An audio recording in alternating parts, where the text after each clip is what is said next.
مصلی بچھا کے سحری کے وقت 2 رکعتیں 4 رکعتیں پڑھے گا، پورے گھر کے در و دیوار اس بندے کی بخشش کی دعا کرے گا۔ سبحان اللہ۔ یہ ہے ماہ رمضان کا پیکج۔ ایک پیکج یہ حکومت اعلان کر رہی ہے، یہ کر دیں گے وہ کر دیں گے، کرنا کسی غلط فہمی میں مت رہنا۔ خود جو بھوکے ہیں وہ کیا دیں گے کسی کو کھانے کے لیے، لیکن وہ میرا رب اس قدر رزق کے دروازے کھول دے گا کہ میرے آقا فرماتے ہیں، جب آپ نے خطبہ ارشاد فرمایا نا 29 شعبان کو، سلمان فارسی اس حدیث کے راوی ہیں، فرمایا شہر فیہ یزداد رزق المومن، یہ وہ مہینہ ہے جس میں اللہ مومن کا رزق بڑھا دیتا ہے، سبحان اللہ۔ مومن کے رزق میں اضافہ کر دیتا ہے۔ تم نے کیا پیکج دینا ہے؟ پیکج تو ہمارے اللہ نے دیا ہوا۔ لیکن افسوس ہم اللہ کے پیکج کو سمجھنے سے عاری ہیں۔ ہم تو ایمان کی کیفیات کو سمجھنے سے عاری ہیں۔ ہم تو نماز کی جو انوار ہیں وہ اس کا ادراک احساس نہیں رکھتے۔ ہم تو وضو جو کرتے ہیں، وضو کے دوران جو اللہ کی رحمتیں اور اللہ کے فرشتے وضو کرنے والے بندے پر نازل ہو رہے ہوتے ہیں، اس کے نزول کی کیفیت سے بے خبر ہیں۔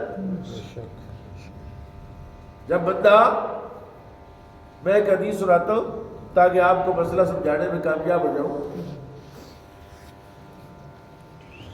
نبی کریم صلی اللہ علیہ وسلم ارشاد فرماتے ہیں، صحابہ کہتے ہیں مکہ شریف تھا، ہجرت سے پہلے کا واقعہ ہے، تو تنگ دستی بہت تھی۔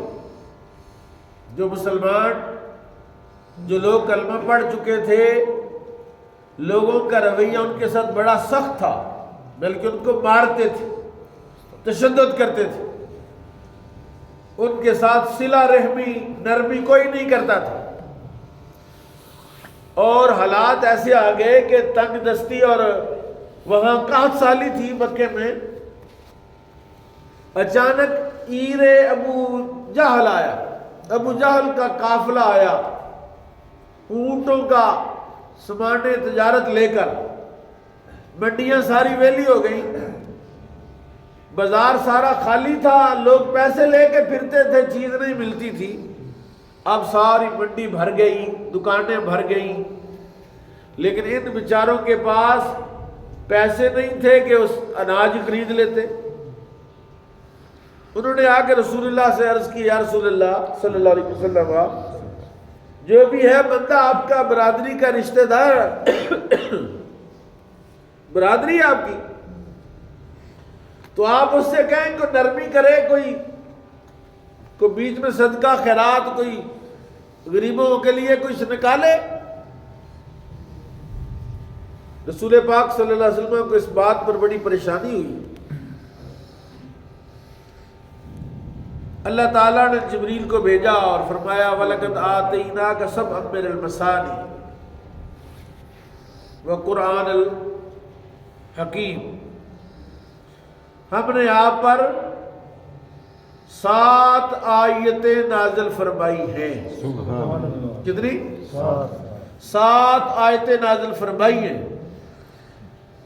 اور اتفاق یہ تھا کہ وہ جو عیر ابو جہل تھا اس میں 7 قافلے تھے، ہر قافلے میں 40-40 25-25 اونٹ تھے، تو وہ جو آ رہا تھا قافلہ تو اس میں 7 قوافل 7 قافلے تھے، اناج کے بھرے ہوئے اونٹ تھے، بوجھ تھا ان پر۔